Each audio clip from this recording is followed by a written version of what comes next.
Hey y'all, what are you doing this afternoon? I am in here in my kitchen opening up this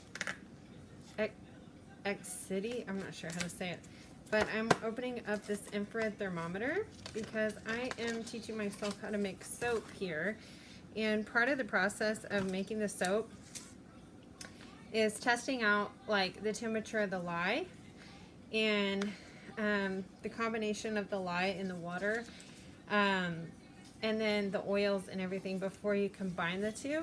So I am trying to figure out how to work this gun. Looks like I need to pop it out. Ooh. Oh, I see. I haven't seen anything like this in a long time. It's like the one like you pull out. So anyway, what an infrared thermometer is, because I just found this out myself. I was like, what is that? But my husband says they use them all the time at his work. So what an infrared thermometer is, if you're not familiar with it, is the,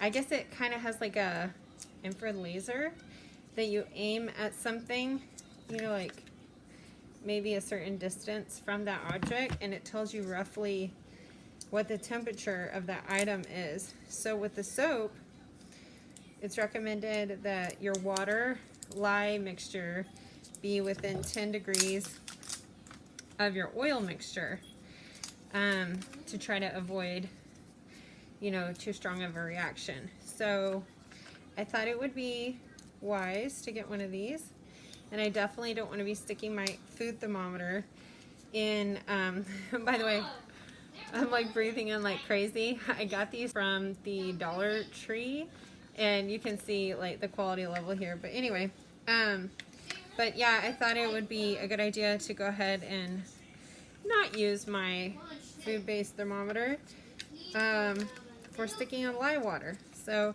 I'm trying to figure out this infrared thing, and once I do, it's still going to be a long time actually before I combine the soap or the lye water and the oils to make the I'm not sure I can say it. Saponification.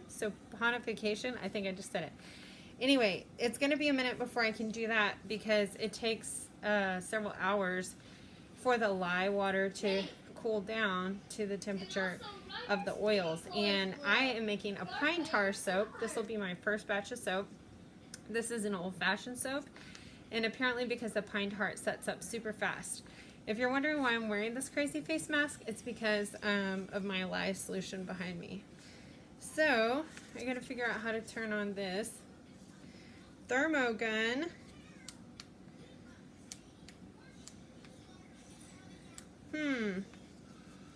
Anyways, I'm going to look at the instructions. That'd be a good place to check it out, and I'll get back to you. I'm really excited about this first batch of soap.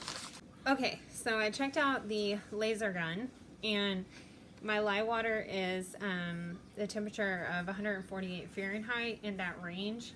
And I think you can manually adjust this because you're supposed to hold it a certain distance from the item. But it also has like a continuous read mode, so you can go like this, in and out. Just kind of test it and see. It's reading anywhere from like 148.4 to 149 when I get close. And I just had to get within a 10-degree range of my oils, so I don't even think I'm going to mess around with adjusting it or calibrating it, because I'm kind of tech deficient. So anyway, but definitely if you have a concern about that, this is definitely not how-to on this laser. This is an opening and just kind of talking about my soap making process, and just an excited newbie trying out soap making, but definitely trying to do it in the safest way possible. But my my lye water, I think, is so hot that it's going to take a really long time for it to cool down. So I'm thinking I'm going to go ahead and put it in the freezer and start to kind of bring the temperature down a little bit. That way I'm not up making soap at 2 a.m. Anyway, we'll see how this goes. So back on here for a second, I want to show you guys some of the ingredients that I'm going to be using. So I am using like completely organic coconut oil. This does look liquid, but the only reason is because they just delivered outside and it's August. So if you're not already familiar with this, if you take raw coconut oil, it becomes liquid above 76 degrees. So this is actually regular, like cooking coconut oil that you would see, like organic one from Costco, and it is cold pressed and unrefined, but it looks very refined right now. But it's just because it's liquid, because it's the temperature, which actually works out perfect for me because I would have to warm it anyway, so now I don't have to. So that's nice. And I'll show you some of the other ingredients that I got for this soap. Okay, so I'm going to be using olive oil, coconut oil, castor oil, and pine tar. Okay, this is castor oil, and this is certified organic as well. So, like I said, it takes 3 oils, and the castor oil, I believe it helps to kind of give it a little bit of a sudzier foam. So, just wanted to show you guys another ingredient that I'm going to be including in the soap. Now, this is not a certified organic ingredient because I have not found that this is available in certified organic yet. Now, I'm not saying that I won't find it yet, but I have not found it so far. I'll be on the search for that still, but this does include 3 ounces of pine tar, and like I said, it's just regular traditional pine tar. So traditionally this has been a man's soap, and it's really supposed to be very good for skin afflictions, such as psoriasis and eczema. And so I thought this would be a great product for making going into the winter. And I thought this would be kind of a fun one to start out with because you just don't see people buying pine tar soap all the time. So why not do something different? Plus I can make my husband try it out as my test subject. So anyway, and he does have a sensitive skin, so I thought it would be beneficial for him as well. Anyway, so yeah, this will be kind of fun, and I'll keep you updated on the process as I go along, and I'll be filming a few more steps. I am going to flip my camera around and show you what I'm weighing with. I don't have a fancy scale. I'm actually just using the postal scale from my office, but it's working. Okay, so guys, this is the scale I used. I actually have a kitchen scale, but I couldn't find it. But this is what I use, and I like it because it does go up a little bit higher than like a traditional kitchen scale. So if you were making a large batch, but this is just a postal scale. I don't know this is necessarily what I would have purchased, but you see it will go up to several pounds. And my kitchen scale, I think, just goes up to ounces. So, but you're going to put your measuring device on there, click tar or tear. Some people say different ways, but that's going to make it 0 out. And then whenever you take your weight, it will just be the weight of whatever ingredient you're putting on there. So I'm going to run out to the freezer. It's probably been 20 minutes since I stuck the lye solution in the freezer, and I just want to test it and see if the temperature is coming down at all. Like I said, it was 148 last time, so I'm going to go scan it again. Awesome. So I just scanned my lye water, and like I said, it's been about 20 minutes, and it's already come down to 113. So I'm going to start getting my oils collected, and once I've collected all those, I will show you guys that, and then I'm going to start combining those. That way, as soon as that lye water has gotten down to the temperature that I want it to, then I can go ahead and combine everything. Now, with this recipe, they did recommend that you do not actually use a stick blender, because in most cold processed soap recipes, you're going to use a stick blender, but this one apparently sets up very quickly. So they said have your molds ready, don't mess around, and don't even bother with the stick blender. Just mix it by hand. It's going to start setting up really quick as soon as you get to a trace, which means that when you're stirring it, it leaves a slight impression when you take your wand or whatever you're stirring with out. But whenever it gets to that slight trace, then it's ready to go ahead and pour. So if it sets up too quick and it's got a real heavy trace, before you've gotten a chance to go ahead and transfer it in, then you could end up having a problem with getting your soap down into mold if it's too firm. So I'm going to try to have everything ready, and I'm going to start getting my oils together. Oh, I forgot one step in my oil recipe, and I'm going to try to add it now, and hopefully I don't have anything foam up on me and lose my lye water and have to start again. But I was supposed to add salt because it makes it easier to get it out of the mold whenever you go to take it out if you're using like silicone mold, because it can stick in a little bit. So I'm using the Himalayan pink salt, ground salt from Costco. So I'm going to be adding that in. So I did go ahead and take the lye water out of the freezer early before it had come down all the way in temperature, because I'm nervous if it comes all the way down, then if it's colder it may not mix in as well. So I'm going to go ahead and take a moment to do that and put it back in the freezer. So I did add the Himalayan salt, but I am looking for a good spoon to stir it in with. And I'm also going to show you my molds. I just wanted to pop over here and show you guys my lye water solution. Now I do have my face mask on, and you're supposed to be doing this with gloves actually, but I'm being very, very careful. And I'm mixing the salt in. It does look like it's going to mix in, so yay. But it's very, very hot on the outside. But it's cooled down a lot. I was surprised at how much it actually warmed up after I added the lye.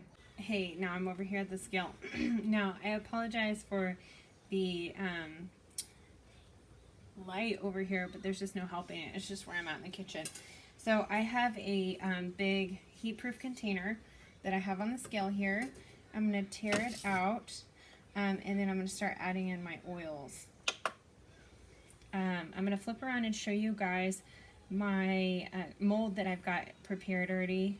So I got this really cool mold on Amazon. I hope I'm going to like it, but it has a supporting board because sometimes the complaint is with silicone molds that the soap expands and the wood keeps it from doing that. And then I fashioned this to go over it. It's going to set over it, and it's going to help to insulate it. Because if you don't insulate it, apparently it can have like a two-tone kind of effect. So, okay, so my lye is still in the freezer. I am over here measuring my oils. And first I'm going to be adding my extra virgin olive oil. And this is from Costco. I think you're seeing a trend here. But I'm going to go ahead and measure that out. And I have my container on the scale, and I'm just slowly adding to it. I'm getting really close. Okay, so I've gotten the olive oil I need. I'm going to go ahead and set that to the side. Okay, so like we talked about earlier, I'm going to be using the organic coconut oil, and I don't have an open one, so I'm going to be opening this one. By the way, it's not easy to open. Okay, so I gave up that relentless effort to pull that off. Am I the only one that cannot ever pull these off of the top of the coconut oil? I always have to saw into them, and then I have this little ring around, and it annoys me. Anyway, so I've zeroed the scale out again with the container on it, and I'm going to use this ladle. I have two of these I use for skimming the cream off of my milk that I buy from the dairy. I'm going to use that to go ahead and add the coconut oil in so that I don't get too much too quickly. I don't want to just dump it in because it's not really a pourable container like the olive oil is. Maybe by the time I get all these oils together, the lye water combo will be cooled down. Oops, I slipped and spilled some on the scale. By the way, I totally sanitize this before I use it for this purpose. Okay, on the dot. Okay, now I need to get my castor oil. Okay, so my last oil, the castor oil, and hey, this one didn't fight me to open. So I'm going to go ahead and add in my castor oil slowly. Okay, so you see I have a lot of the castor oil back too, or castor oil left over is what I'm trying to say. So I'm going to set that to the side and save it for my next soap batch. Side note about castor oil. If you're ever post-term and ready to deliver and you read on the internet to drink castor oil, please don't do it. Okay, so now I'm going to measure out the pine tar. And I'm going to tell you that I wish I knew how to take these little clampy guys off, because I know I saw somebody doing it really smoothly in a video, and I literally have no idea how to do it. So I'm going to work on that and try to figure out what's supposed to be doing to get that open. Okay. I got it off, definitely not smoothly. Second one to go. Okay, I got them both off and I worked up a sweat. But if you do know how you're supposed to get these out the legit way, please tell me in the comments below.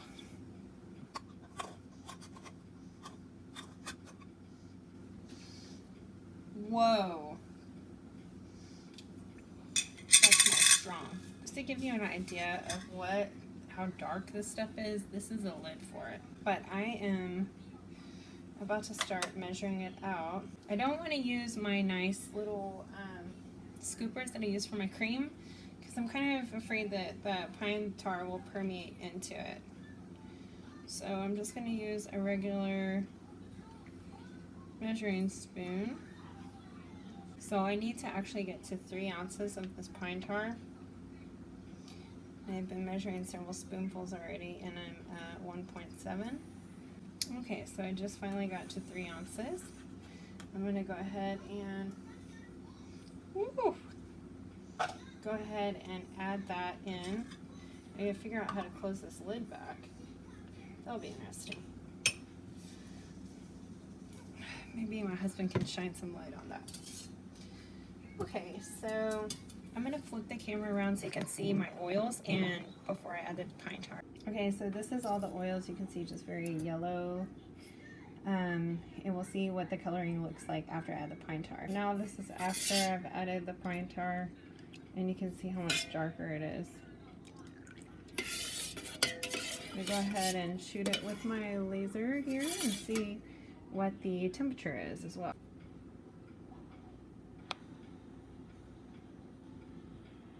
So the whole idea is you're supposed to have the laser on the, okay, so 82 degrees for my oils. So I'm going to run back to the freezer real quick and shoot my lye solution and see what it's at. Okay, so I have my lye water solution. It is cooled down to 75 degrees. So we are within 10 degrees of each other. And I'm going to go ahead and combine it, but I need to go ahead and put my mask on and all that first. I wanted to show you guys what a light trace is. Actually, I would say this is more like a medium trace, not that I'm the professional. But you see how it kind of keeps the indentation set for just a minute when it's in. So it's definitely ready to pour into the mold. So my gorgeous pine tar soap is all in its mold. Now I just have to go ahead and place the lid on it. And then look for a place to actually let it solidify, and then I will be back to cut it. Hey guys, I'm here. It's late, it's after work, and I just want to show you my soap that I made the other day, and it's now been 48 hours. So I'm taking off this little thing that I had covering over it to insulate it, and this is my actual soap log itself. It smells very piney. I put 2 essential oils in it. I put some frankincense in it and I put some lavender in it to kind of mellow out the pine tar. I do think it mellowed it out some because I can smell like a light scent of the essential oils. It's definitely not like super strong. So I'm going to go ahead and see how this comes out. So this is supposed to pull out of this wooden block and then you invert the silicone. So I'm going to do that. Okay, so it's just grabbing a cutting board, and that is actually just the length of my soap bar. So that will be perfect. I'm a little bit nervous about cutting it for the first time. Okay, this slipped right out. Now this recipe that I used this time, it did recommend adding a teaspoon of salt to the recipe to make it loosen up and come out of the mold easier. So I kind of don't know what it's supposed to look like on the edge, since this is kind of all new for me. It does have a little bit of a sticky factor, I would say, but I know that it's going to dry up a lot more once I leave it to cure. So I'm just loosening the edges. Okay, so this is the soap flipped over, and you can see it's nice and loosened up on the sides. And you can see that little bit of sticky like I was talking about. It kind of looks like when you make a cake in silicone. And I'm going to try flipping it out for the first time. So I definitely don't want to damage the soap log. And it pops out real easily. Ooh.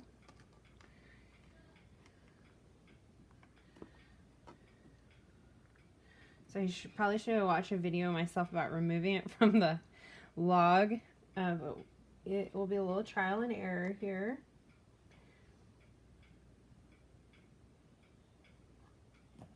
Okay, perfect.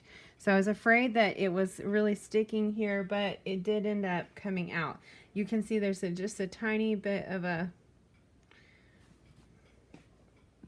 like sticky area, and you can see what was left in the actual silicone, but not just a lot. Now, I'm gonna go ahead and set that to the side, and I'm gonna grab my slicer and I'll be slicing this soap. With my little intro kit that I got on Amazon, I did get this box, and I also got the silicone that came in it, and then I also got these 2 cutters.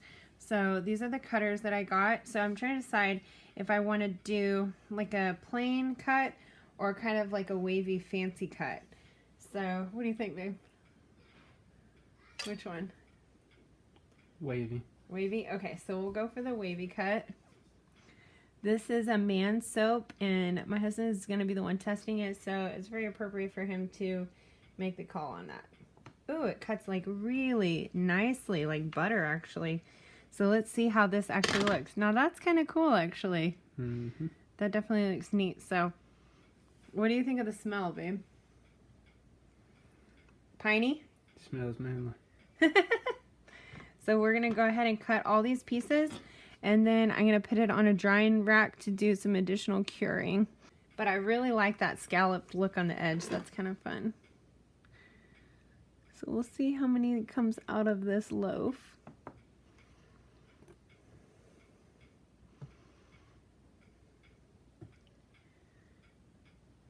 I was really nervous about trying to get the spacing exactly the same, but it's not as hard as I thought it would be actually.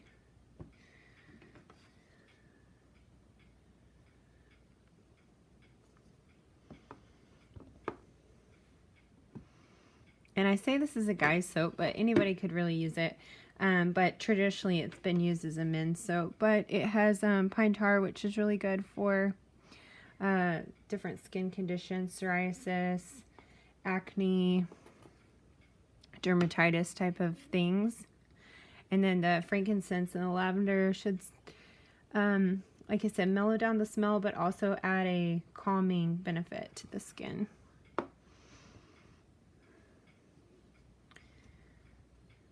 And I will definitely be trying it myself as well.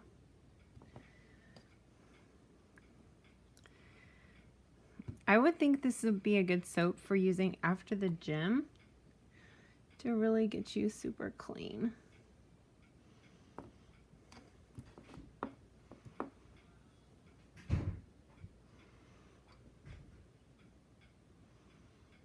I'm trying to decide, okay, gotta think about enough for 3 left. I was nervous about this when it comes off. I was afraid it will kind of stick. And you see there's a tiny residue, but it's definitely not like sticking to it and pulling a glob off.